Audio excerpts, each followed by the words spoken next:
Oremos.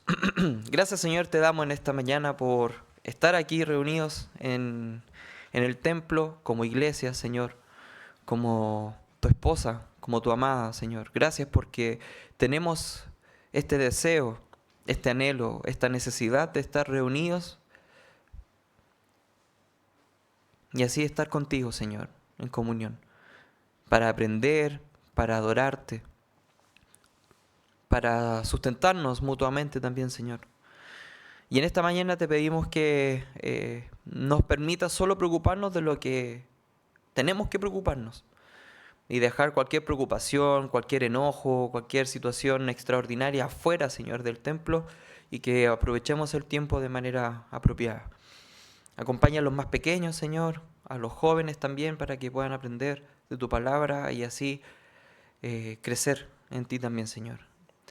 Y acompaña también a los que no están el día de hoy, a la Katy, al Ariel, al Elías, Señor, y a los que también están enfermos, y a los que están desanimados, Señor. Sé con ellos, Señor. Y todo esto te lo queremos pedir y presentar también en el nombre de tu Hijo Jesús, nuestro Señor y Salvador. Amén.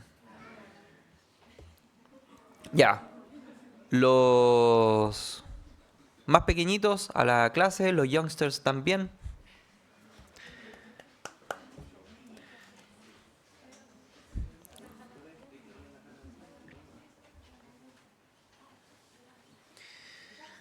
Bien,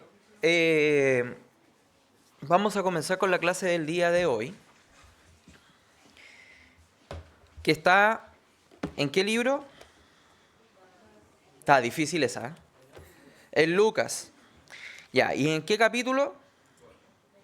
24. Lucas 24. Y lo que nos toca ver el día de hoy es algo que es sencillo, pero a la vez complejo, puesto que vamos a estudiar la resurrección de Cristo. Así que antes de iniciar con... ya estábamos casi listos. Solo adelantar un par de cositas. Primero que pareciera ser que en los evangelios estos se contradicen, mas no. Puesto que hay demasiado detalle en donde tanto Mateo, Marcos, Lucas y Juan hacen una telaraña o una trenza de información que muchas veces es difícil de ir digiriendo. Así que antes de comenzar, como ya digamos me gusta mucho, les quiero ir mostrando rápidamente un par de fotitos. Y quiero que o sea, no les voy a ir preguntando, sino que ir directo al grano porque tenemos que aprovechar harto el tiempo. ¿Quién es él? Alejandro Magno. Súper. Siguiente. Eso, no sé si alcanzan a leer, se llama o es el Imperio Mongol. Todo lo que está en verde es lo que el Imperio Mongol alcanzó a conquistar. Siguiente. ¿Qué es eso? ¿Cómo? Ya, pero apunta a cuando el humano supuestamente descubre el fuego. ¿Ya? Otro hito histórico. ¿Qué es eso? La conquista de América. ¿Qué más? Hoy después tenemos algo más ahí en el medio. Cruzadas. ¿Qué más? Esos son cuadros muchas veces, pero ese de allá al final es de la peste negra que afectó a Europa. ¿Qué más? Otra más, Nacho. No, sí, esto se lo puedo compartir. Si son más que nada situaciones muy... que es para reforzar el primer punto. Exacto, la invención de la rueda. Y finalmente tenemos... Claro, y que muchas personas creen que esto en realidad es fake, ¿cierto? De que esto se hizo en un estudio, porque como está... supuestamente no hay viento y un sinfín de cosas más. Pero bueno, ¿por qué puse todas estas fotos? Porque no hay hito en la historia de la humanidad que se compare a la resurrección de Cristo. No hay. No hay. Porque todo lo que logramos ver acá son situaciones que afectuaron a lugares puntuales. Siguiente, Nacho. Lugares puntuales, contextos puntuales, pero este es el hecho más relevante de la historia. Y el que quiera decir lo contrario, lo invito. Siguiente. Bueno, recordemos en la cronología, ¿no? Y estamos en la semana, en el día domingo, último día de la semana de la Pasión de Cristo. Aquí ya Jesús había resucitado. Aproximadamente eran ya 6 de la mañana, 5 de la mañana. La Biblia no declara puntualmente el horario específico cuando ocurrió todo esto, pero vamos a ver que en los evangelios, tal como les comenté en la introducción, hay mucha información y que esto nos va clarificando en qué momento ocurrió, qué cosas sucedieron, etc. Lucas 24, del 1 al 12, es lo que vamos a ver el día de hoy, y dice así. El primer día de la semana, muy de mañana, vinieron al sepulcro trayendo las especias aromáticas que habían preparado y algunas otras mujeres con ellas. Y hallaron removida la piedra del sepulcro, y entrando no hallaron el cuerpo del Señor Jesús. Aconteció que estando ellas perplejas por esto, he aquí se sentaron junto a ellas dos varones con vestiduras resplandecientes. Y como tuvieron temor y bajaron el rostro a tierra, les dijeron: ¿por qué buscáis entre los muertos al que vive? No está aquí, sino que ha resucitado. Acordaos de lo que os dijo cuando aún estaba en Galilea, diciendo: es necesario que el Hijo del Hombre sea entregado en manos de hombres pecadores y que sea crucificado y resucite al tercer día. Entonces ellas se acordaron de sus palabras, y volviendo del sepulcro, dieron nuevas de todas estas cosas a los 11 y a todos los demás. Eran María Magdalena y Juana, y María madre de Jacobo, y las demás con ellas, quienes dijeron estas cosas a los apóstoles. Mas a ellos les parecía locura las palabras de ellas, y no les creían. Pero levantándose Pedro, corrió al sepulcro, y cuando miró dentro, vio los lienzos solos, y se fue a casa maravillándose de lo que había sucedido. Y eso es lo que vamos a ver el día de hoy. Antes de entrar en el área chica, quiero que veamos lo siguiente. Algunas teorías conspirativas. ¿Se acuerdan de ese niño, no? ¿No? Copa América 2015, ¿o no? Sí. Ya. Les voy a mencionar solamente y rápidamente 6 teorías conspirativas respecto al suceso de la resurrección de Cristo. La primera se llama la teoría de la tumba equivocada. Esta dice, obviamente, de que Jesús, en realidad, cuando fueron a verlo y los guardias todo, estaba en otra tumba, sino que al final Jesús se quedó en donde había sido sepultado y nadie supo dónde estaba. Y esto queda desmentido, como dice ahí, en Lucas 23:55, donde dice: y vieron el sepulcro y cómo fue puesto en el sepulcro. Y esto es lo que vimos con Miguel la semana pasada, entre varias cosas más. Entonces eso queda completamente desmentido. Segunda teoría, del pensamiento ilusorio o deseoso. ¿A alguien le suena esto? Bueno, como veo que no le suena, esto quiere decir que el deseo era tan grande de los discípulos, de las mujeres, de que Jesús fuera o que fuera a resucitar, que en realidad las apariciones de Jesús posteriores fueron solo imaginaciones. Ya. Eso también es una teoría que anda dando vuelta y que también queda desmentida en Lucas 24:4 y 24:11. Puesto que cuando las mujeres llegan al sepulcro, ¿qué dicen? No está. Y por otro lado, que como dice en el 11, más a ellos les parecía locura las palabras de ella y no les creían. O sea, no estaban esperando que Jesús resucitara. ¿Cómo eso? 3. Teoría de que un animal se comió el cuerpo de Jesús. Yo esto no lo inventé, por si acaso. Esto está dando vuelta en internet. Y en el tiempo, en realidad, en la historia. Lucas 24:2 dice que el sepulcro sellado y resguardado por los... perdón, eso no lo dice Lucas, esto aparece en Mateo.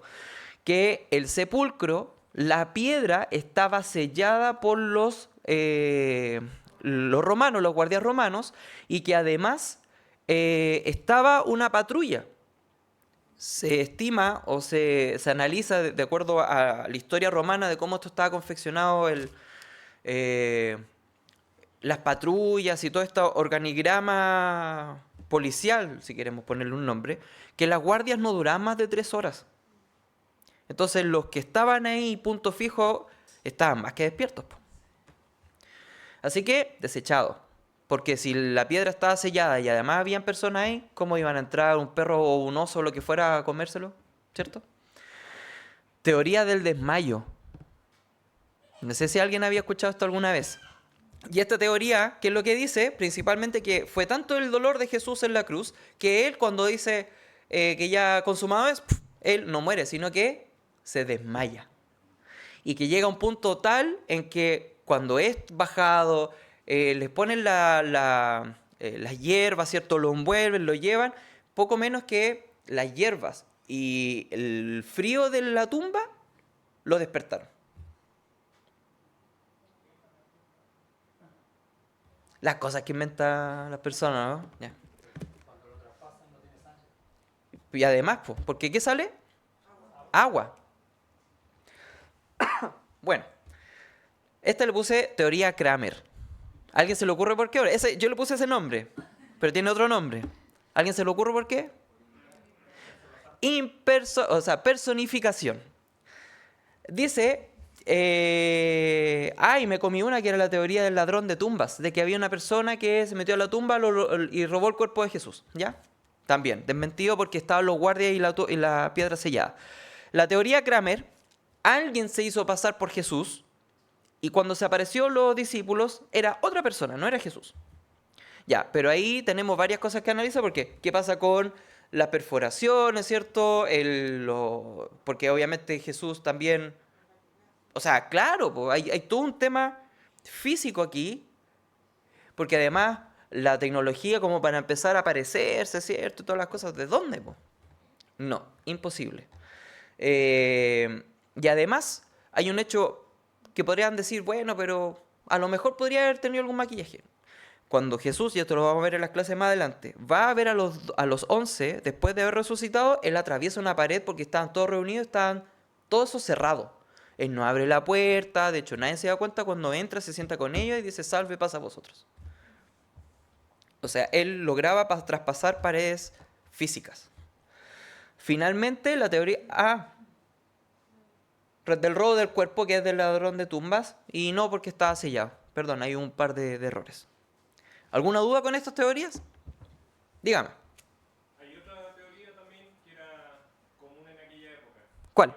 Ellos pensaban, los judíos tenían esta creencia de que si un cuerpo era sepultado en la misma tumba donde decían los restos de un profeta, los huesos del profeta tenían el poder para resucitar al muerto. Y ya que su primo, Juan el Bautista, era considerado por muchos profetas, Claro. pensaban que Jesús había sido enterrado en la tumba familiar y ahí pudo haber resucitado. Mira. Por eso era tan importante el pasaje anterior donde se especifica que era una tumba nueva. Ajena. Gracias, Miguel. No la conocía. Muchas gracias. Yo me fui más por el lado popular. Diga. La tumba de Eliseo. Ah, claro. Bueno, lo que para la grabación, lo que comentaba Miguel es que era importante, puesto que, o sea, la otra creencia que existía era que si Jesús o alguien era sepultado donde había sido sepultado un profeta, los huesos de este profeta hacían de que esa persona que recién había sido sepultado podía resucitar. Y como se pensaba que Jesús y Juan el Bautista, bueno, se creía que Juan el Bautista era profeta y que eran familiares porque eran primos, eso lo hizo resucitar. Por eso era importante que la clase pasada se destacaba que la tumba era de tumba nueva y que era de Arimatea, José de Arimatea. Gracias, Lili. Ya. Bien. Entremos al área chica entonces. Entonces, en Lucas 24, del 1 al 3, empieza, y ya lo leímos, ¿no? Que muy de mañana, y tal como les dije en el comienzo, los 4 evangelios entregan demasiada información donde uno puede ir complementando. Acá dice muy de mañana. En Juan dice que todavía ni amanecía. Era de noche cuando fueron ellas no está aquí Nacho, por si acaso. Cuando las mujeres, en donde aquí mencionaron 3, ¿no? Que era María Magdalena, María Madre de Jacobo y Juana. También aparece en otro evangelio Salomé, por ejemplo. ¿Ya? Pero además menciona que son varias más. Ellas preparan las hierbas para ir a terminar el trabajo que empezó Nicodemo junto con José de Arimatea al momento de preparar el cuerpo de Jesús y sepultarlo. Entonces van con esto muy de noche y llegan al lugar, ¿sí? Y cuando llegan al lugar,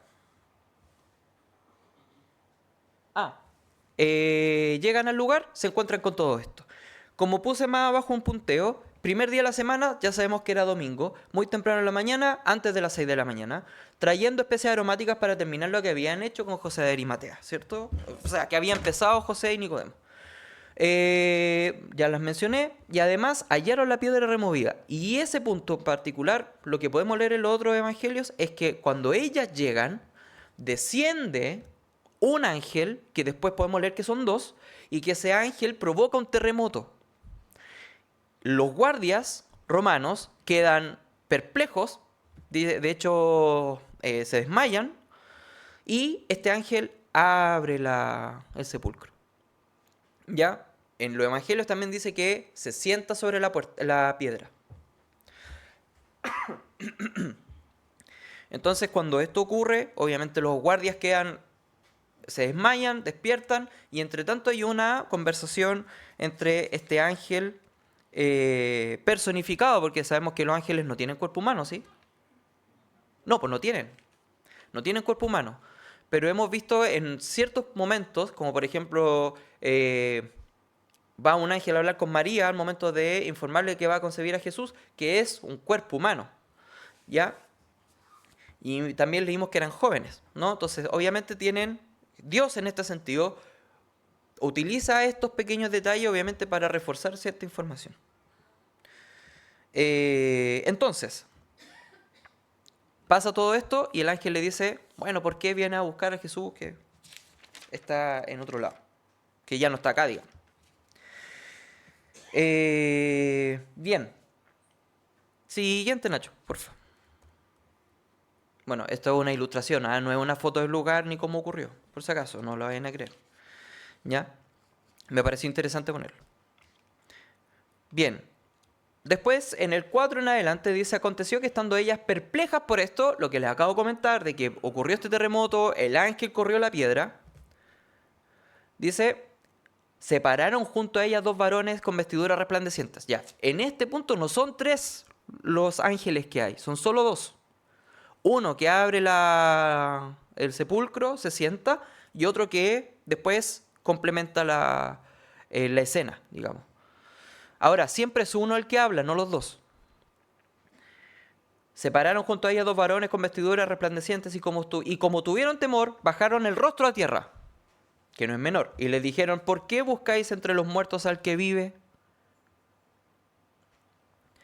Bien. No está aquí, sino que ha resucitado. Acordado de lo que os habló cuando aún estaban en Galilea, diciendo, es necesario que el Hijo del Hombre sea entregado en manos de pecadores y que sea crucificado y resucite al tercer día. ¿Vamos conectando todo bien o no? ¿Vamos recordando los pasos? ¿Sí? Bien, en este punto ocurre algo bien importante. Y es que entre que los ángeles bajan, tiembla, los guardias se asustan, en Mateo 28 nos muestra, se lo voy a leer yo para que no lo busquen, en Mateo 28:11, que los guardias hacen algo, po. ¿Qué hacen? Dice, mientras ellas iban, porque cuando esto ocurre, las mujeres se devuelven a hablar con los 11, con los discípulos, ¿ya? Entonces, mientras ellas iban, he aquí unos guardias fueron a la ciudad y dieron aviso a los principales sacerdotes de todas estas cosas que habían acontecido. O sea, fueron como diría Flavia, sapiar, ¿cierto? Sí, fueron a dar aviso. Y reunidos los ancianos, y habiendo consejo, dieron mucho dinero a los soldados, diciendo, decid vosotros, estos son los principales a los guardias, romanos por lo demás, decid vosotros, sus discípulos vinieron de noche y lo hurtaron, estando nosotros dormidos. Y si esto lo oyera el gobernador, nosotros le persuadiremos y os pondremos a salvo. Y ellos, tomando el dinero, hicieron como se les había instruido. Este dicho se ha divulgado entre los judíos hasta el día de hoy. ¿Por qué esto es relevante? Es una de las teorías. Entremos un poquito más adentro. Fueron a dar aviso a los principales judíos. Los judíos le dijeron que mintieran. Ya. ¿Qué creen ustedes que pasaría con los guardias romanos si son sorprendidos en una falta de una tarea que ellos tenían que, tal cual como dice Francisco, los matan? O sea, ni siquiera los castigan, los matan. Entonces, esto es bien relevante porque al final estas personas por dinero también ponen en riesgo su vida para generar esta, de alguna forma, lógica teoría o una teoría lógica en donde los discípulos podían haber robado el cuerpo de Jesús. Pero todo con el fin de persuadir. Y podemos ver también que en Mateo 8, por ejemplo, si no me equivoco, a Jesús también le enrostran o más que le enrostran, inventan cosas de él. Cuando, por ejemplo, les dicen, por lo menos nosotros no hemos nacido de... No sé si les suena eso. De fornicación. Dejando o poniendo en duda la divinidad o la divina concepción de Jesús.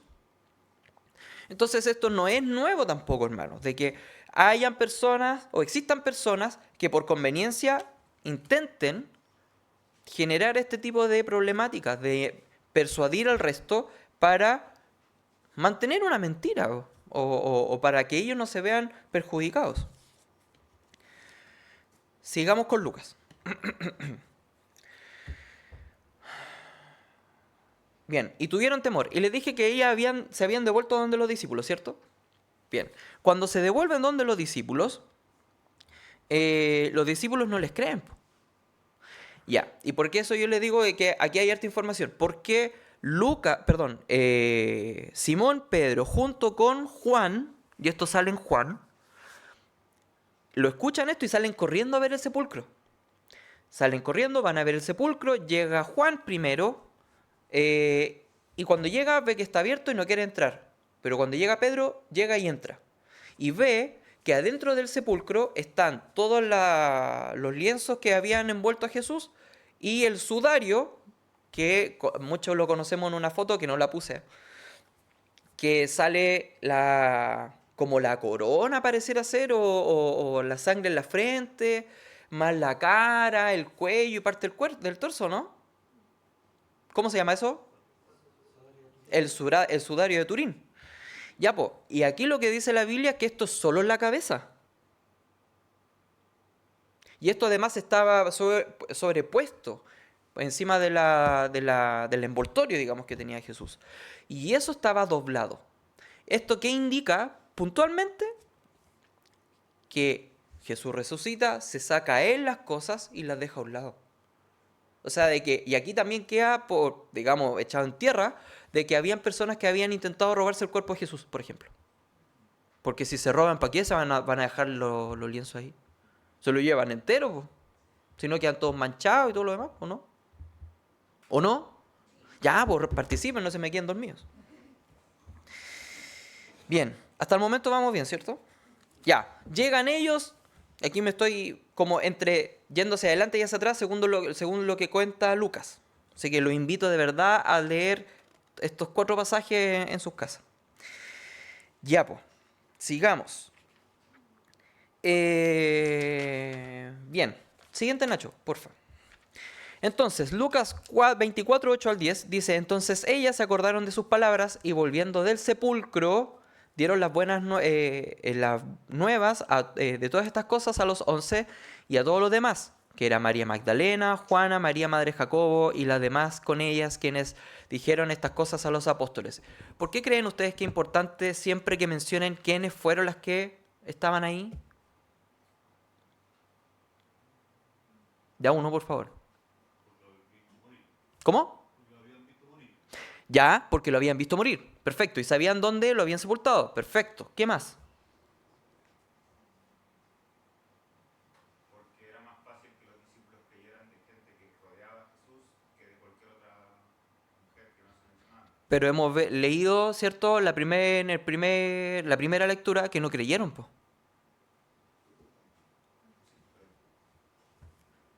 Me refiero a que eso intensifica el punto de que no le creyeron a gente conocida que rodeaba.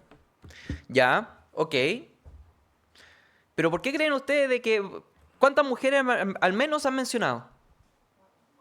3 o 4, ¿cierto? Si mezclamos los... Ya. Porque en Deuteronomio, no me acuerdo el pasaje, el capítulo, pero menciona precisamente que tienen que haber al menos 2 personas como testigos, para demostrar un hecho, para decirte que este hecho de verdad es verdad y que no fue una invención. De 2 a 3 testigos. Por eso también es relevante esto. Ahora, ¿por qué creen ustedes que fueron las mujeres y no los discípulos los que fueron en la mañana a verlo?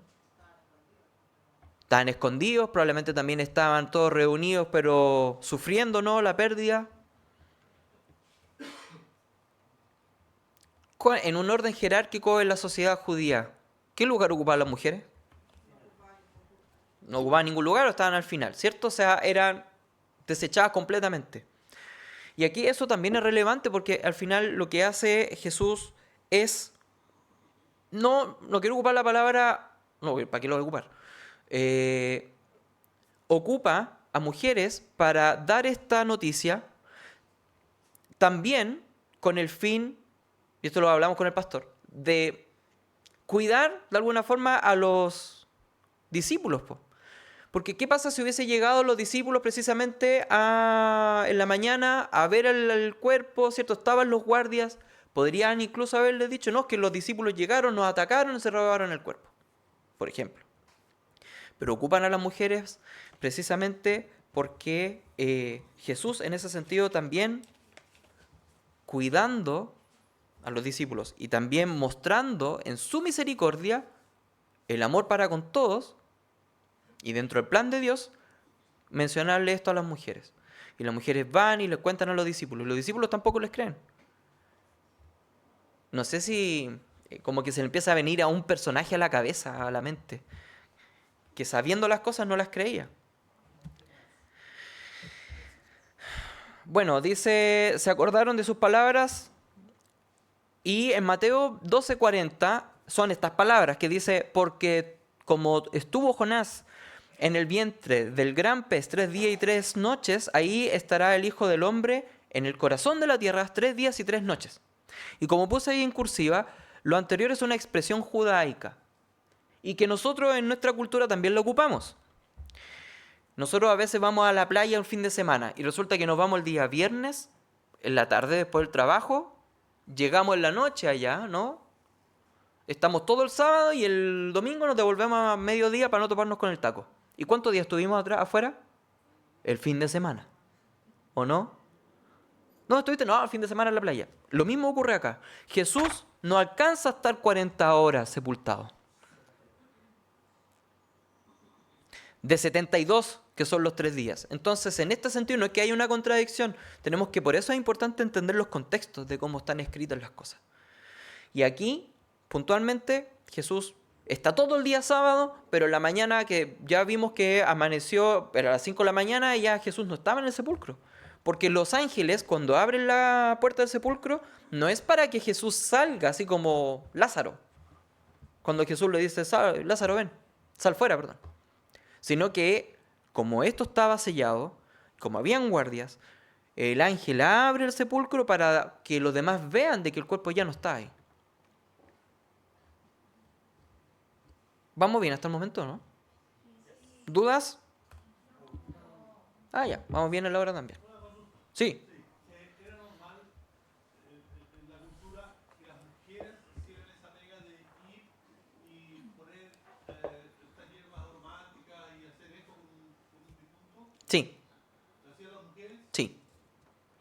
Bueno, podemos verlo también en otros pasajes, ¿no? Cuando, por ejemplo, está María Magdalena también, ¿no?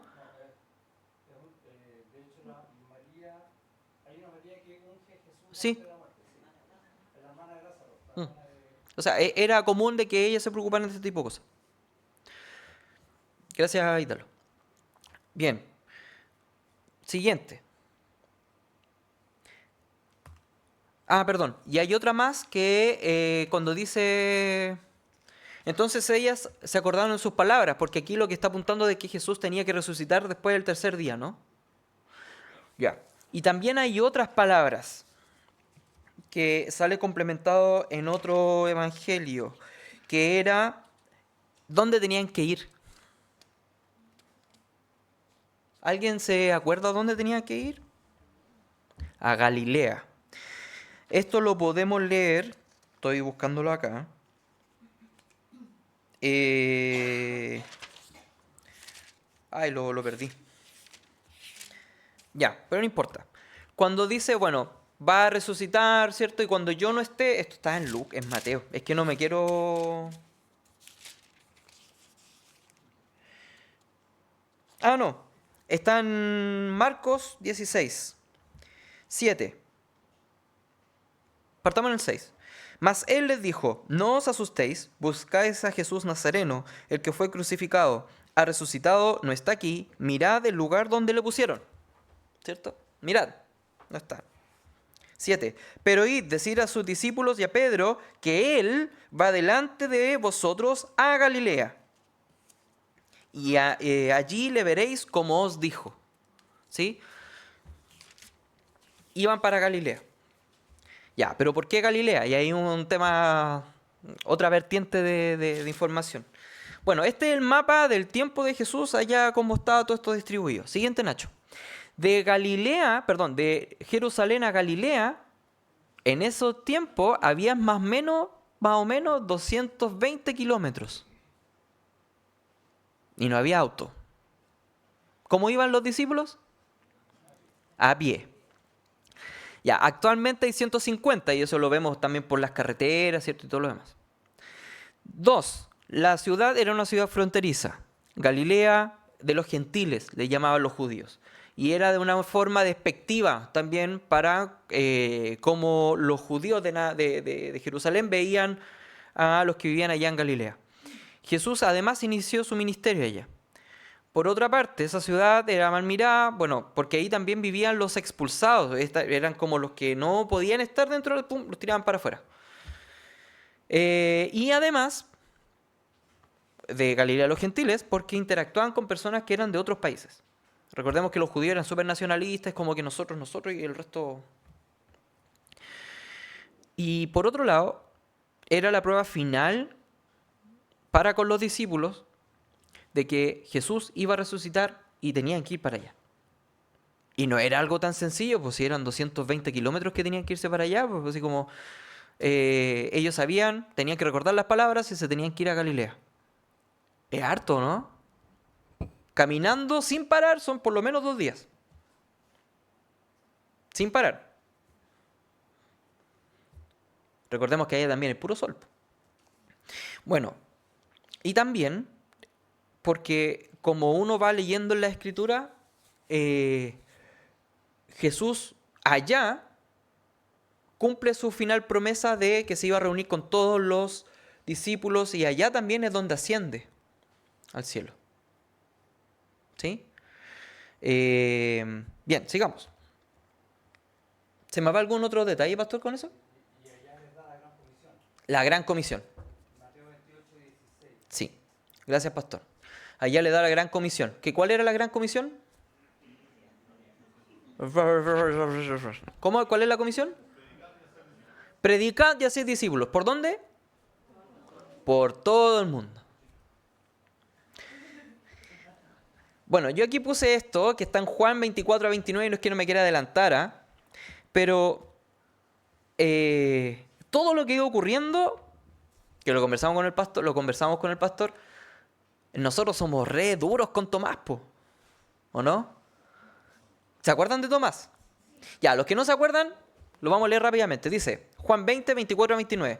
Pero Tomás, uno de los 12, llamado Dídimo, no estaba con ellos cuando Jesús vino. Ya, ese Jesús vino era cuando resucita y se va a reunir con los discípulos y atraviesa una pared, lo que les comenté hace poco.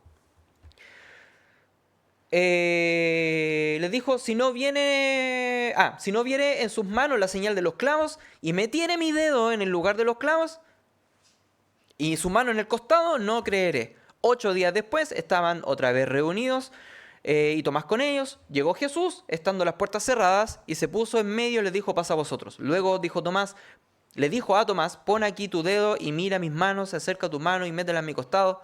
O sea, Jesús no estaba ahí cuando Tomás dijo eso, po. ¿O no? ¿Estaba? No estaba, y Jesús sabía todo perfectamente lo que Tomás dijo. Y cuando vio a Tomás le dijo, ya, po, ¿qué quería? Las manos, ya, pon las manos. ¿El costado? Costado. Entonces Tomás respondió y dijo, Señor mío, Dios mío. Creyó. Y resulta que todo lo que vimos rápidamente entre los evangelios nos dimos cuenta que los discípulos no creyeron cuando, primero, iban las mujeres a atender a Jesús para terminar el trabajo que habían empezado Nicodemo con José de Arimatea, porque no esperaban de que Jesús iba a resucitar, po. Porque si no, ¿para qué lo iban a ir a preparar o terminar la sepultura? 2. Salen ellas, ven a los ángeles, asustadas, van a hablar con los discípulos, y los discípulos tampoco les creen, po. ¿Por qué sale Simón Pedro y Juan corriendo al sepulcro? Para ver si efectivamente estaba Jesús o no, po. Además que María Magdalena en otro evangelio dice, parece que se llevaron el cuerpo. Y la María Magdalena, los ángeles le habían dicho, ¿por qué buscaba aquí al que ya resucitó? O sea, siempre una negación por delante. Podemos a lo mejor entender, chuta, estaban sufriendo, estaban con esta pena. Ninguno creyó ni esperó la resurrección de Jesús como tal. Hasta que vieron todas las evidencias. Y nosotros somos reduros con Tomás, porque es como que Tomás es el único que no creyó sin ver. Y resulta que todos los discípulos no creyeron. Ni las mujeres. ¡Wow! Uno de repente lee la Biblia así de pasada nomás y como que da cosas por sentado, ¿no? Siguiente, Nacho. Estamos terminando. Dentro de lo que uno puede quedarse también es que hay mucha evidencia en la Biblia, y recordemos que la Biblia es escrita por no recuerdo el número exacto, pero son muchos los autores. Y por lo menos en el Nuevo Testamento tenemos a Mateo, ¿cierto? A Lucas, que escribe Lucas y Hechos, ¿cierto? Y así podemos ir enumerando varios. Y resulta que no se ponen de acuerdo, ya, oye, me voy a juntar a escribir el libro, ya, juntémonos todos y escribamos. No, porque esto fue a lo largo de los años, ¿no? Y aquí tengo una lista que se ve chiquitita, pero que son las apariciones en donde Jesús, después de la resurrección, se aparece a sus discípulos. Y son por lo menos 10 y podemos sumar más en realidad. ¿Y qué tenemos? Se le aparece a María Magdalena, que no es lo mismo que cuando van al sepulcro, esto es posterior, porque María Magdalena habla con los 12, con los 11, después se devuelve al sepulcro sola y llorando porque todavía le cuesta creer. Los ángeles adentro del sepulcro le dicen, oye, pero ¿por qué estás llorando? Y aparece Jesús, ella no lo reconoce y le dice, Hortaleno, por favor, ¿dónde está el cuerpo de Jesús? María Magdalena. Y Jesús le dice, María. ¿Soy yo? No le dice soy yo, solo le dice María. Entonces María se da cuenta de que era Jesús resucitado y esa fue la primera aparición. A las otras mujeres, que está todo muy relacionado, como en el mismo tiempo, en el domingo, en la madrugada.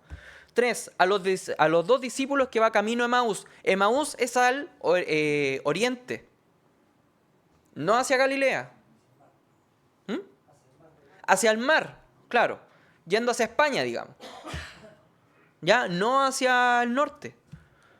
¿Y cómo? Se teletransportaba a los Goku. No. Se le aparece a Pedro. A los 10, cuando estaba Tomás ausente, y después cuando estaba Tomás. 8, a más de 500 discípulos. Perdón, 7, a los 7 apóstoles que estaban en el lago de Galilea. 9, a Santiago. 10, a los apóstoles cuando ascendió al cielo y les da la gran comisión. Y también podemos agregar cuando Cristo se le aparece a Saulo de Tarso camino a Damasco y también en varias ocasiones posteriores a otros discípulos también. Y de hecho lo podemos leer en el versículo acá que dice en Juan 20, 30 y 31, hizo además Jesús muchas otras señales en presencia de sus discípulos, las cuales no están escritas en este libro, pero que éstas se han escrito para que creáis en Jesús, que Jesús es el Cristo, el Hijo de Dios, y para que creyendo tengáis vida en su nombre. Eso lo escribió Juan. Interesante, ¿no? Estamos terminando. Siguiente. Hay un versículo que sirve mucho para evangelizar, ¿no? O predicar, que es Juan 3, 16. Pero quiero partir en el 14, que dice, y como Moisés levantó la serpiente en el desierto, no sé si se acuerdan de esa... Así es necesario que el Hijo del Hombre sea levantado, en la misma figura, para que todo... Recordemos que cuando Moisés levanta la serpiente, el que miraba la serpiente, ¿qué pasaba? Se salvaba, ¿no? Y el que no la miraba... Ya, ¿y qué pasa cuando uno está en el suelo y tiene que levantar la cabeza para mirar? ¿Qué señal le entrega eso? Humildad. O sea, hay una humillación, ¿no? Una necesidad de buscar un salvador. No es una casualidad esto. Así como, me voy a salvar, voy a mirar a la serpiente. No, hay todo un hecho detrás. Así es necesario que el Hijo del Hombre sea levantado, para que todo aquel que en él cree no se pierda, mas tenga vida eterna. Porque de tal manera amó Dios al mundo, que ha dado a su Hijo unigénito, para que todo aquel que en él cree no se pierda, mas tenga vida eterna. Porque no envió Dios a su Hijo al mundo para condenar al mundo, sino para que el mundo sea salvo por él. ¿Se acuerdan que les dije que la resurrección de Jesús es el hecho más importante en la historia de la humanidad? Porque el hecho de la resurrección de Cristo, incluso para nosotros creyentes, incluso para los discípulos, era algo que cuesta mucho comprender. Han habido guerras, y no solo las cruzadas, ¿no? Por Dios, para poder dar el punto, para demostrar cosas, etcétera. Pero la resurrección de Cristo cambia, o es el más importante en la historia de la humanidad, porque marca un antes y un después, porque si Jesús no hubiese bajado a la tierra y no hubiese muerto por nosotros, ninguno de nosotros tendría la oportunidad de ser salvos y vivir en vida eterna con Dios. No hay otro dado a los hombres para que puedan ser salvados. Es solo Jesús. Solo Jesús. Por eso dice acá que Él no fue enviado para condenar al mundo, sino que para que el mundo sea salvo por Él. Y por lo mismo que cuando uno tiene que mirar, o los judíos tenían que mirar a esas serpientes, que nosotros humanos tenemos que humillarnos. Y dejar nuestro orgullo de lado, dejar nuestra cultura de lado. Porque no puede ser Dios o Jesús más, algo más. Jesús y mis costumbres familiares, Jesús y mi cultura folclórica, Jesús y mis creencias esotéricas, no sé. No se pueden mezclar. ¿Es Jesús o nada? El que en él cree no es condenado, pero el que no cree ya ha sido condenado porque no ha creído en el nombre del unigénito Hijo de Dios. Y esta es la condenación, que la luz vino al mundo y los hombres amaron más las tinieblas que la luz, porque sus obras eran malas. Porque todo aquel que hace lo malo aborrece la luz y no viene a la luz para que sus obras no sean reprendidas. Mas el que practica la verdad viene a la luz para que sea manifiesto que sus obras son hechas en Dios. Buena, ¿eh? Buena.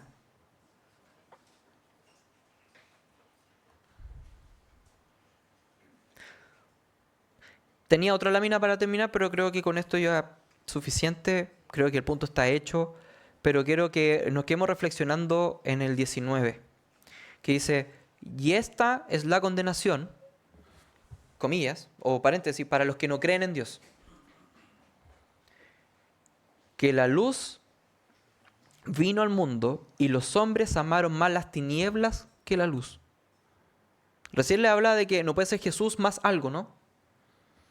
Ese más algo son las tinieblas.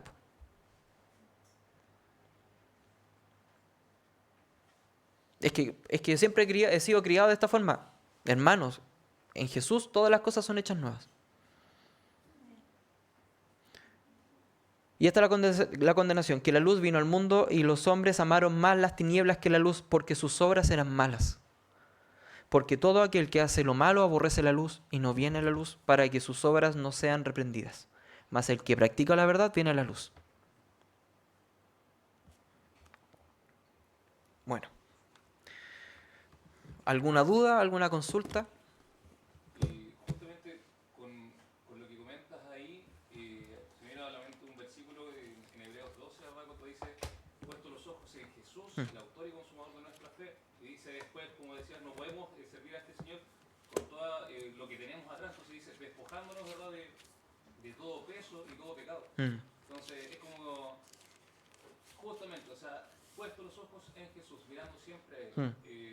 Y es algo que por lo menos yo trato de día a día poner en práctica, porque una vez se piensa cómo vivir el Evangelio. Y si tú te acuerdas de esa porción, solamente eso es lo primero. Eso es lo primero, lo que tiene que guiarte día a día. Muchas gracias. Muchas gracias. Qué bonita reflexión. Qué bonita reflexión. Nacho, rápidamente, la siguiente. Miren, el segundo versículo, el segundo párrafo. Dice, solamente la fe y la resurrección de Jesús. Y esto es Romanos 10, 9 al 10. Dice, si confiesas, o que si confesares, dice en la Biblia, pero si confiesas con tu boca que Jesús es el Señor y creyeres en tu corazón que Dios le levantó de los muertos, serás salvo. ¿Amén? Y queda como resultado la salvación. Porque con el corazón se cree para justicia, pero con la boca se confiesa para... Oremos. Señor amado, te damos gracias en esta mañana por tu misericordia, porque hemos podido rápidamente, muy vagamente, Señor, estudiar tu resurrección. Y te damos gracias, Señor, por tu resurrección. Gracias porque podemos reconocerte como Señor, reconocerte como nuestro Rey, porque nos has hecho nuevos, Señor, porque nos has ayudado o nos ayudas a despojarnos día a día de nuestras malas obras y nos llevas siempre a la luz, Señor. Gracias por tu misericordia, por tu gracia, porque podemos estar y descansar en ti siempre, Señor, porque solos no podríamos hacer nada, mas contigo, Señor, lo tenemos todo.